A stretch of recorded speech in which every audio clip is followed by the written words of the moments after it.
So rising interest rates means that buy-to-let is no longer viable. Hi everyone, hope you're doing really well. Welcome to this video. It's nice to have your company.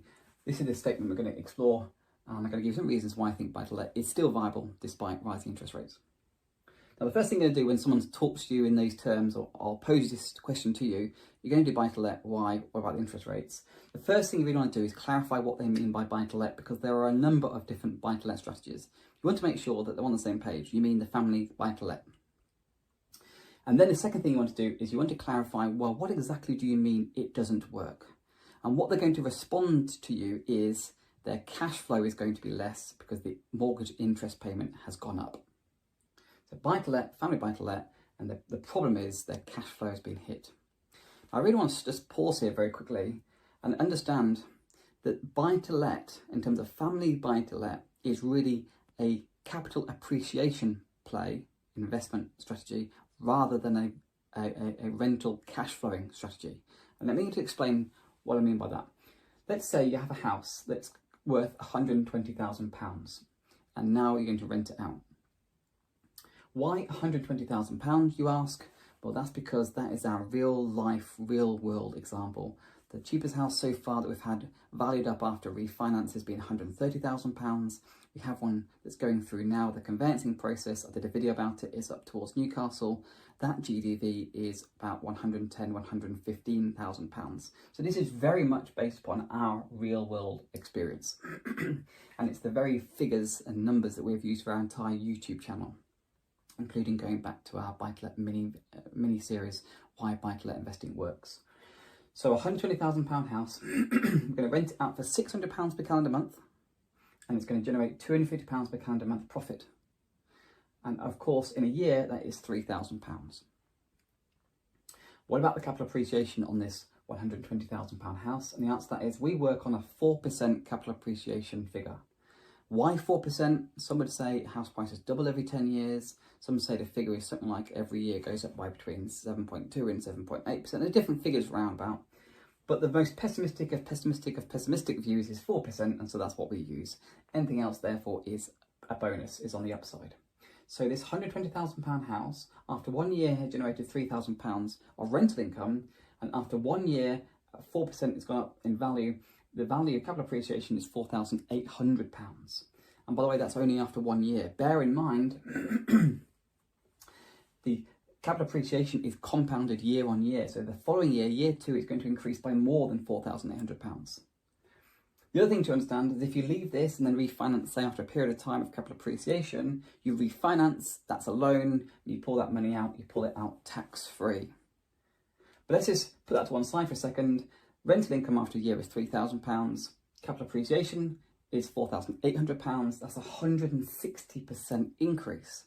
So buy-to-let, family buy-to-let, is a long-term capital appreciation strategy, not a cash flowing strategy. If you want a buy-to-let cash flowing strategy, you should be considering something like HMOs. That's why I say clarify what you mean by buy-to-let. But what exactly do you mean it doesn't work when you mean the cash flow has an impact because of your rising interest rate? Your mortgage has gone up. I'd like to just draw your attention now to these two models. This is our relatively small house. We bought it for, so it's worth now £120,000. Capital appreciation starts now. We rent it out for £600 per calendar month, generating us this profit. Now, one thing we don't understand, if I was to say, well, actually, I want a better rent, I'm going to buy a house that's twice as much, say £240,000, what you're going to find is the rental increase is not proportional. The rent doesn't double. The rent is going to be something like £1,000 per calendar month. So proportionally, from a rental point of view, which by the way, we don't even do buy-to-let for a rental point of view, we do it for capital appreciation. But if you considered it, even from a rental point of view, this is a better ratio, a better proportion. So the smaller house wins from a rental point of view. But what about the capital appreciation? Because that's the purpose of this strategy, right? Well, think about it. Capital appreciation. This house, capital appreciation starts now at £240,000. You've already had £240,000 that's gone to someone else. This one, capital appreciation starts at £120,000. £120,000 gone to someone else, half as much as this one. Or put another way, you now have an extra £120,000 increase just to get to the same value as this one. So there's greater prospects for long-term capital appreciation on the smaller house, which is why you buy it anyway, for capital appreciation, than this one. And even on a rental perspective, this proportionally is better than this one as well. So on both ways, this one is the strategy to go for. Buy the acorn, as I say, not the oak tree. So what happens if you find yourself in an unfortunate position where you've actually got this rather expensive house, that the interest rate's gone up or going to go up, your mortgage payment's going to increase, and you're going to reduce your profit from your rents, say to £50 or £150 per calendar month? You say it now doesn't work.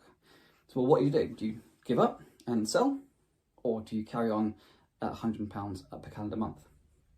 This is where I'd like to sort of like introduce to you this idea of it's not about rental income, it's about capital appreciation.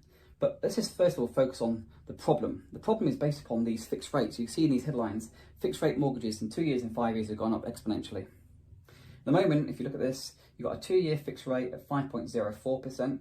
And this, by the way, is an income of £90,000 based on a loan lent against a house at worth £120,000, 75% loan to value, which is what we always consider, and a 5-year of 5.16%. Now, you might think this is very expensive, but if you look at go to the Bank of England website, and you get this website, you get this data here from this website, you notice the Bank of England from January 1975, the mean, the median, the mode are all pointing to a basic rate, bank rate of 10%. So 5.whatever% fixed rate mortgages are still very good value in the larger picture. So in my head, I would say, even if I'm going to refinance under a fixed year rate and only get £100 per calendar month and not say £250 per calendar month, I would do that because I'm in it for the long-term capital appreciation, not for rental income. And you think, you know what, I just don't think that's a good idea, good enough deal for me. £100 a month needs to do better for whatever reason. Then consider the alternative. You go back to this website, look at this, variable rates at 2.64%. You don't have to do a 2-year or 5-year fix. That's what everyone's focusing on, but there's always an alternative. Variable rates at 2.64%. And Beck and I, this is what we're doing there in terms of our strategy. Next year, we've got one of these properties that's coming off a 2-year fixed rate, and we are now going to consider the variable rate option. So to answer the question from our point of view, does family buying to let not work because interest rates rise? No, it still does. Don't have to consider the 2 years and 5-year fixes, consider variable rates. And remember, I'm not even in this for the rental income anyway, I'm in it for long-term capital appreciation. Thank you ever so much for watching. I hope you found it interesting and helpful. We look forward to seeing you in the next one.